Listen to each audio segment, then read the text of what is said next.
மக்களுக்காக தொண்டு செய்ய வந்த எங்க பெரிய வீட்டு குலதெய்வமே வாழ்க வாழ்க. கழகத்தின் கண்மணி வாழ்க. வாழ்க. வாழ்க. சிங்கமே வாழ்க. வாழ்க வாழ்க. இதய தெய்வமே வாழ்க. வாழ்க. வாழ்க வாழ்க. கண்மணியே வாழ்க. வாழ்க வாழ்க. சிங்கமே வாழ்க. வாழ்க வாழ்க. எங்களின் ஒளி விளக்கே வாழ்க வாழ்க.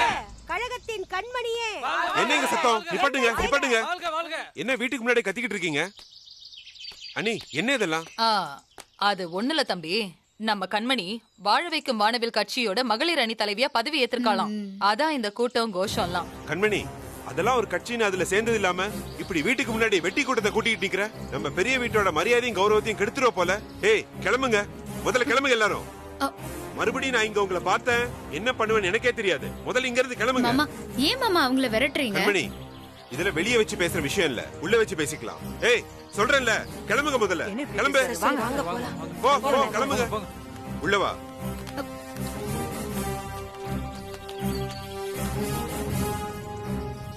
பாருங்க அத்தை, நான் எவ்வளவு பெரிய சாதனைய பண்ணிட்டு வந்திருக்கேன். மாமா என்னடான்னா கட்சி தொண்டர்களை ஆடு மாடு மாதிரி விரட்டி விடுறாரு. இது மட்டும் மேலிடத்துக்கு தெரிஞ்சா என்ன ஆகும்? இரு கண்மணி, தம்பி கிட்ட நான் பேசுறேன். இது என்ன நியாயம் சம்பந்தி?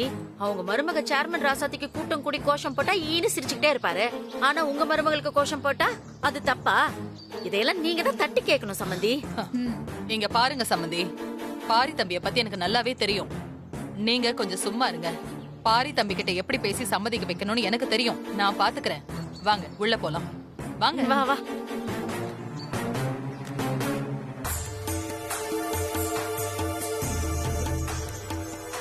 சித்தப்பா, என்னாச்சு? எதுக்கு டென்ஷன் ஆகுது? எல்லாம் இந்த கண்மணி பண்ற வேலை தான்டா. ஏதோ கட்சியில சேர்ந்து வாசல் முன்னாடி கோஷம் போட்டுட்டு இருக்கான். என்ன காரியம் பண்ற கண்மணி? நீ படிச்ச படிப்பு என்ன, பண்ற வேலை என்ன? போய் போய் இப்படி ஒரு கட்சியில சேர்ந்திருக்கிய கண்மணி, இது நல்லாவா இருக்கு? என்ன மாமா நல்லா இல்ல? ஏதாவது சாதிக்கணும்னு ஆசைப்பட்டேன், அதான் அரசியல்ல சேர்ந்தேன். இதுல என்ன தப்பு இருக்கு? ஏய் கண்மணி, என்ன வாய் ரொம்ப நீளுது? ஆமா, நான் ஒரு வார்த்தை கூட பேசக்கூடாது, உடனே வந்துருவீங்களே. இங்க பாரு, மரியாதையே பேச. குமரா, அவ்வளவுதான். நான் பேசிக்கிறேன். இந்த பார் கண்மணி, அரசியல் ஒரு சாக்கடைன்னு சொல்லுவாங்க. அதுவும் நீ சேர்ந்திருக்கிற கட்சியை பத்தி கேட்கவே வேணாம். இதெல்லாம் நம்ம குடும்பத்துக்கு ஒத்து வராது.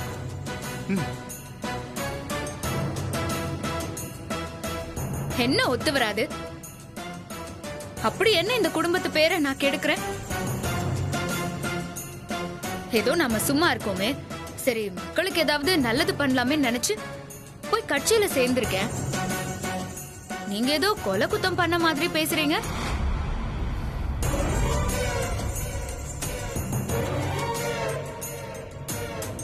டேய், என்னடி விட்டா ஓவரா பேசிட்டு இருக்க?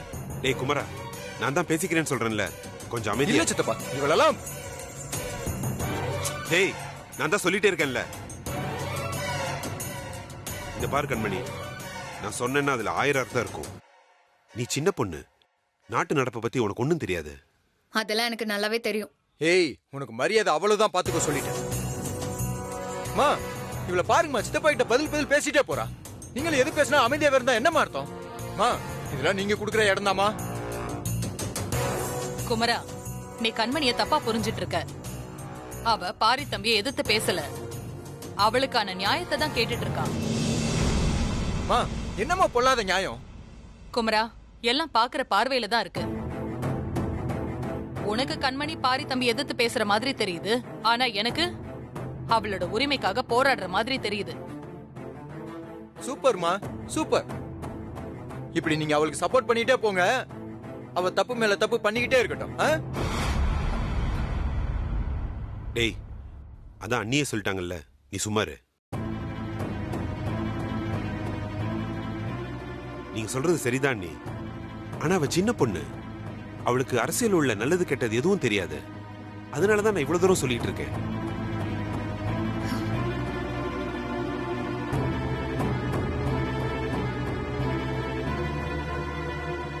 கண்மணி, நீ கேட்டுட்ட, நான் என்னோட முடிவை சொல்றேன், கேட்டுக்கோ. இது நம்ம குடும்பத்துக்கு ஒத்தே வராது. அதனால உடனே போய் இந்த பதவி வேணா ஒண்ணு வேணான்னு ராஜினாமா பண்ணிட்டு வந்துரு. என்னது ராஜினாமா பண்ணணுமா? ஹேமம்மா, ராசாத்தி மட்டும் சேர்மனா இருக்கலாம், ஆனா நான் மகளிர் அணி தலைவியா இருக்க கூடாதா? இது எந்த ஒரு நியாயம்னே தெரியலையே. நான் என்ன சொல்லிட்டு இருக்கேன், நீ என்ன பேசுற? நான் சரியாதான் மாமா பேசுறேன். உங்க மருமகளுக்கு ஒரு நியாயம், எனக்கு ஒரு நியாயம். ரெண்டு பேரும் ஒரே குடும்பத்துல தானே இருக்கோம். அவ மட்டும் சேர்மனா இருக்கலாமா? ஏய், சந்தனத்துக்கு சாக்கடைக்கு வித்தியாசம் தெரியாத உனக்கு? நீங்க பேசாதீங்க. உங்களுக்கு என்ன விட அந்த ராசாத்தி தான் ஒசத்தி. இங்க பாருங்க மாமா, முடிவா நான் ஒன்னு சொல்றேன், நல்லா கேட்டுக்கோங்க. என்னால பதவியெல்லாம் ராஜினாமா பண்ண முடியாது.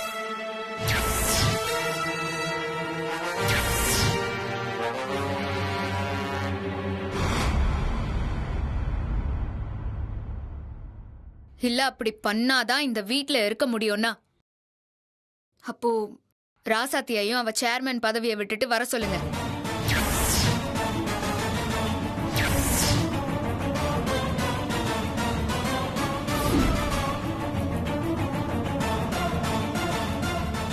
என்ன என்ன பேசுற நீ?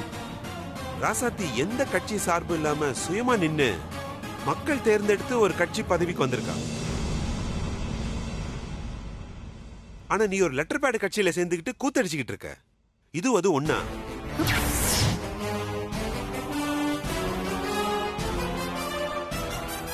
நீ செய்யற வேலையெல்லாம் பார்த்தேன்னா நல்லது செய்யறதுக்காக அரசியல் வந்த மாதிரி தெரியல. ராசாத்தியோட சேர்மன் பதவியை பறிச்சு அவளுக்கு கெடுதல் பண்றதுக்கு தான் இந்த கட்சியில சேர்ந்த மாதிரி இருக்கு. ஹோ, உங்களுக்கு அப்படி தோணுதா?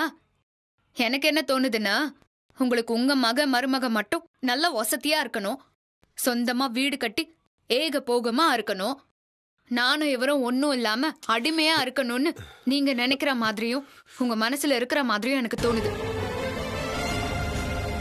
ச்சே, இதெல்லாம் என்ன பொழப்பு? ஒரு கண்ணுல வெண்ணையும் இன்னொரு கண்ணுல சுண்ணாம்பு வைக்கிறது, கேட்டா பெரிய மனுஷன்னு சொல்லிக்கிறது. ஏய், யார பத்தி என்னடி பேசிட்டு இருக்க? டேய் குமரா, என்னடா நீ? நீங்க சித்தப்பா இவ பாட்டு பேசிட்டே போறா. இவ்வளோ என்னடா பழக்கம் அது? பொம்பளைங்க மேல கை நீட்டுறது?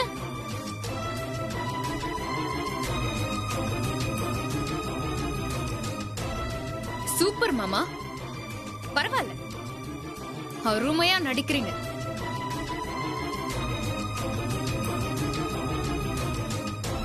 புள்ளையையும் கிள்ளி விட்டு தொட்டிலையும் ஆட்டுறீங்களா?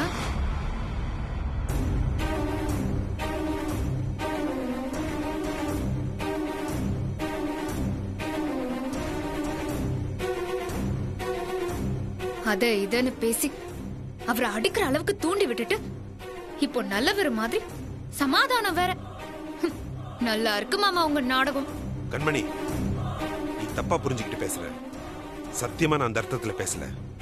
நம்பிட்ட மாமா. ஏய், சொல்லிக்கிட்டே இருக்கேன், நீ திரும்ப திரும்ப நக்கலா பேசிட்டே இருக்க. டேய் குமரா, விடு. பின்ன என்ன சித்தப்பா, நீங்களும் கிளி பிள்ளைக்கு சொல்ற மாதிரி சொல்லிக்கிட்டே இருக்கீங்க, இவளும் கேட்காம ஓவர் ஆடிக்கிட்டு இருக்கா.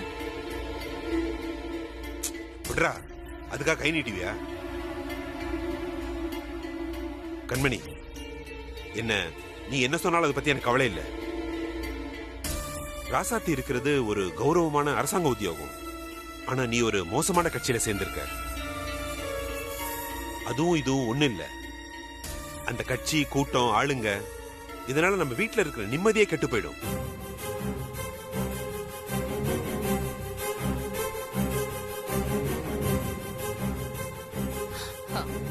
தம்பி, நான் கொஞ்சம் பேசலாமா? சொல்லுங்க நீ. இங்க பாருங்க தம்பி, ராசாத்தி மாதிரி தானும் ஏதோ சாதிக்கணும்னு கண்மணி ஆசைப்படுறா. அதையே நாம தடுக்கணும். இல்ல நீ, அது வந்து நீங்க என்ன நினைக்கிறீங்கன்னு எனக்கு தெரியும் தம்பி. கண்மணியும் ராசாத்தி மாதிரி நல்லது பண்ணுவா, எந்த பிரச்சனைக்கும் போக மாட்டா. அது மட்டும் இல்ல, கட்சி ஆளுங்க இங்க வந்தாதானே நம்ம வீட்டு பேர் கெடும். அது நடக்காம அவளை நான் பாத்துக்க சொல்றேன். நீங்க முடிவு பண்ணிட்டீங்க, நான் என்னத்த பேசுறது? எல்லாம் உங்க இஷ்டம் அண்ணி. ஆனா ஒண்ணு, பின்னாடி எந்த பிரச்சனையும் வந்துடக்கூடாது. அதனாலதான் சொன்னேன். இதுக்கு மேல நான் பேசுறதுக்கு ஒண்ணும் இல்லை. சித்தப்பா சித்தப்பா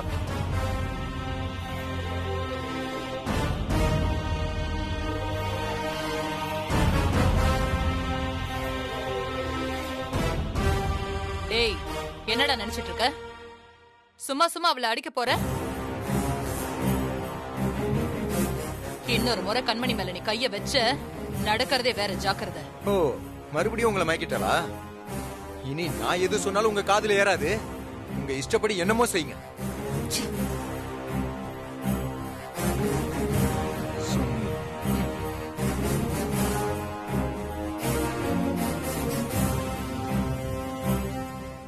இங்க பாரு கண்மணி, இவ்ளோ எதிர்ப்பையும் மீறி நான் உனக்கு சப்போர்ட் பண்ணிருக்கேன்.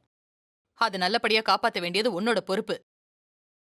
எந்த ஒரு இடைஞ்சல் வந்தாலும் அத நேர்மையா நின்னு போராடி ஜெயிப்பா ராசாத்தி. அதே மாதிரி நேர்மை தவறாம நீயும் நடந்து மரகதத்தோட மருமகன் பேர் வாங்கணும். அத்தை, எல்லாம் உங்க ஆசீர்வாதம் தான். நீங்க சொல்றபடியே செஞ்சிடலாம். எடுத்து வைக்கிற எல்லா விஷயத்திலயும் நீ சக்சஸ் ஆகணும் கண்மணி, புரிஞ்சுதா? இதுங்களெல்லாம் திருத்தவே முடியாது. சூப்பர் கண்மணி, ஊருக்கே பெரிய மனுஷன்னு பேர் வாங்கினவர லெஃப்ட் அண்ட் ரைட் வாங்கிட்ட. இது என்னம்மா பிரமாதம்? இன்னும் என்னெல்லாம் பண்ண போறேன்னு பாரு. எப்படியாச்சும் அந்த ராசாத்திய டம்மி ஆக்கி ஒரு வழி பண்ணி இந்த பெரிய குடும்பத்திலேயே கண்மணி தான் எல்லாத்துலயும் நம்பர் 1ன்னு நான் சொல்ல வைக்கிறேன். வைக்கிறேன் இல்ல, வைப்பேன். அது வரைக்கும் ஓய மாட்டா இந்த கண்மணி.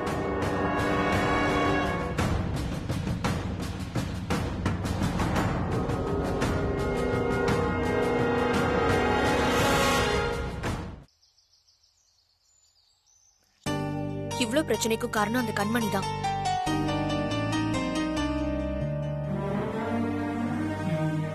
அவதான் அந்த பரந்தாமனை கையில வச்சுக்கிட்டு நம்மள நல்லா ஆட்டி படைக்கிறா.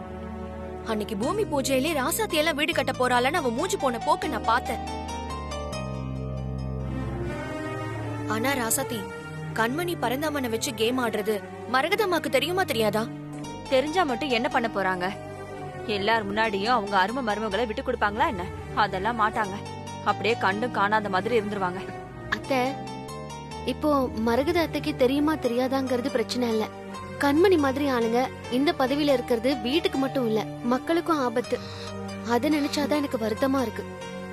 ஆமா ரசாத்தி, நீ சொல்றதையும் யோசிக்கதான் வேண்டியிருக்கு.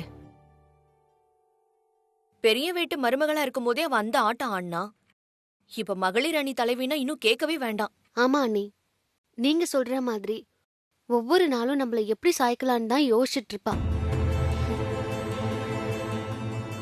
நீ அப்படிலாம் பேசுற? ஒரு பயமும் இல்ல, எப்பவும் போல தைரியமா இரு. அவங்க குடைச்சல் கொடுத்தா பாத்துக்கலாம், அவங்களுக்கு சரியான பதிலடி நாம கொடுப்போம்.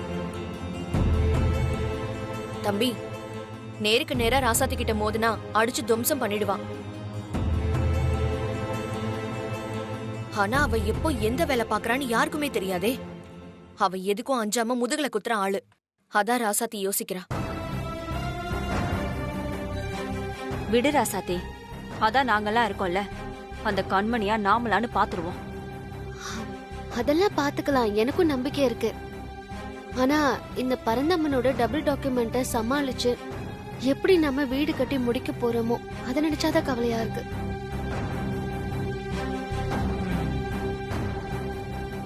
ஆனா ஏதாவது ஒரு வழி பண்ணி வீட்டை கட்டி முடிக்கணும். என்ன பண்றதுன்னு தான் தெரியல. ராசாத்தி, எனக்கு ஒரு யோசனை. முள்ள முள்ளால எடுக்கிற மாதிரி நாம அவரோட்டையே ஃபாலோ பண்ணா என்ன? நீங்க என்ன சொல்ல வரீங்கன்னு புரியல.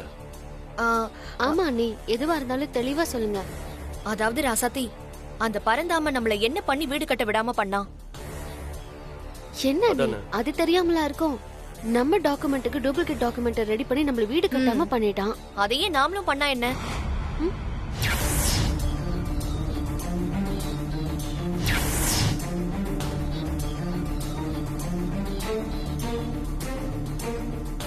ஆமா ராசாத்தி, நாம ஏன் அந்த பரந்தாமனோட ஏதாவது ஒரு ப்ராப்பர்ட்டிக்கு டபுள் டாக்குமெண்ட் ரெடி பண்ண கூடாது?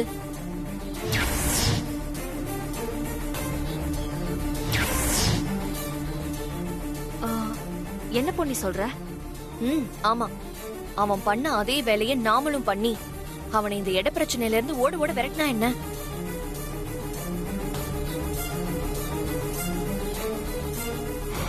அப்ப நாம உடனே அந்த பரந்தாமன் இடத்துக்கு போலி டாக்குமெண்ட ரெடி பண்ண சொல்ற, அப்படிதானே? ஆமாத்த. அவன் செஞ்ச மாதிரியே அவன் சொத்து ஒண்ணுக்கு நம்ம போலி டாக்குமெண்ட் ரெடி பண்ணி அவனை மிரட்டினா என்ன? அண்ணி, குறுக்கு வழியில போற கதை எப்பவுமே ஜெயிக்காது. என்ன ஆனாலும் பரவாயில்ல, நான் நேர் வழியிலேயே போராடி அந்த இடத்தை வாங்கி காட்டுறேன். ராசாத்தி, நீ சொல்றதெல்லாம் சரிதான். அது நேர்மையான ஆளுக்கு தான் பொருந்தும். இந்த பரந்தாம ஒரு நம்பர் 1 அயோக்கிய. அவன் கிட்ட எல்லாம் போய் நீதி நேர்மைன்னு பார்க்க கூடாது. அவனெல்லாம் அவன் வழியில போய் தான் அடிக்கணும். ஆமா, அக்கா சொல்றதுல எந்த தப்பு இல்லைன்னு தான் எனக்கு தோணுது. ஏன்னா அப்பதான் அந்த பரந்தாமனுக்கு நம்ம வலி என்னன்னு தெரியும். இல்ல மாமா, அதெல்லாம் சரியா வராது, அது தப்பு. ராசாத்தி, நான் ஒன்னும் புதுசா சொல்லல. ரோஜாவை பெரிய வீட்டு வாரிசாக்க நீ எப்படி கண்மணியை ஏமாத்துனியோ அதே மாதிரிதான் இதுவும். இதுல எந்த தப்பும் இல்ல. இங்க பாரு, இதுல எந்த விதமான குறுக்கு வழியும் இல்ல. நம்ம உரிமைக்காக அவனுக்கு பாடம் போட்ட போறோம், அவ்வளவுதான். அதனால நீ சரின்னு சொல்லு. நீ யோசிக்காத ராசாத்தி. வாலிய கொல்றதுக்கு ஸ்ரீராமனே குறுக்கு வழியை தான் யோசிச்சாரு. ஆனா அதுக்காக அது தப்புன்னு ஆகாத. அதர்மத்தை அழிக்கிறதுக்கு சில நேரங்கள்ல குறுக்கு வழியில தான் போக வேண்டியதா இருக்கு.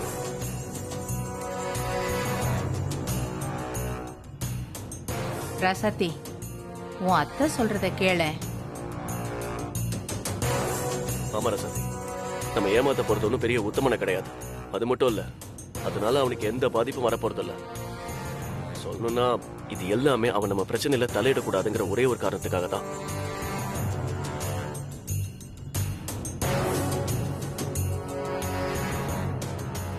சரின்னு சொல்லு ராசாத்தி.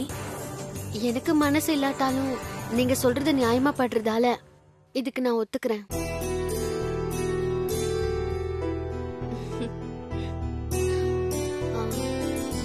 போலி டாக்குமெண்ட் ரெடி பண்ணலான்னு சொல்றீங்களே, அது யாரு எப்படி பண்ணி தருவா? அதுக்குதான் நம்ம அழகு இருக்கானே, அவன்கிட்ட ஒரு வார்த்தை சொன்னா போதும். அவனுக்கு தெரியாத விஷயமே கிடையாது. பக்காவா ரெடி பண்ணி ஆளை பிடிச்சி பக்காவா முடிச்சு கொடுத்துருவான். எப்படியோ ராசாத்தி மாப்பிளையும் வீட்டை கட்டி முடிச்சிட்டாலே போதும். அத்தை, நீங்க கவலைப்படாதீங்க. ராசாத்தி சும்மா ஜாம் ஜாம்னு வீடு கட்ட போறா. நீ சொல்றத கேட்கும்போது ரொம்ப சந்தோஷமா இருக்க. நம்ம அடிக்க போற அடியில ஏகாம்பரம், பரந்தாம, கண்மணி, இந்த 3 பேரும் என்னைக்குமே நம்ம கிட்ட வச்சுக்கவே கூடாது.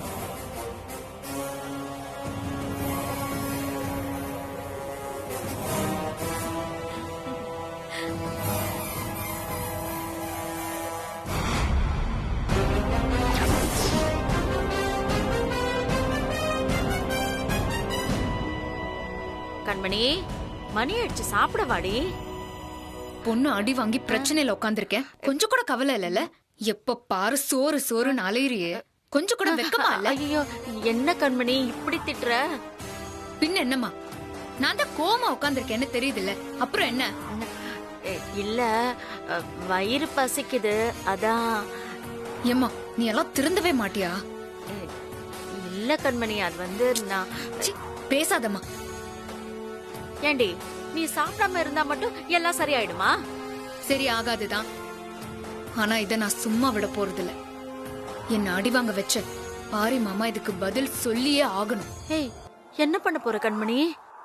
ஊரே தலையில தூக்கி வச்சிருக்க பாரி ஐயாவ இந்த பெரிய வீட்டை விட்டு ஒரேடியா துரத்தலான்னு முடிவு பண்ணிட்டேன்.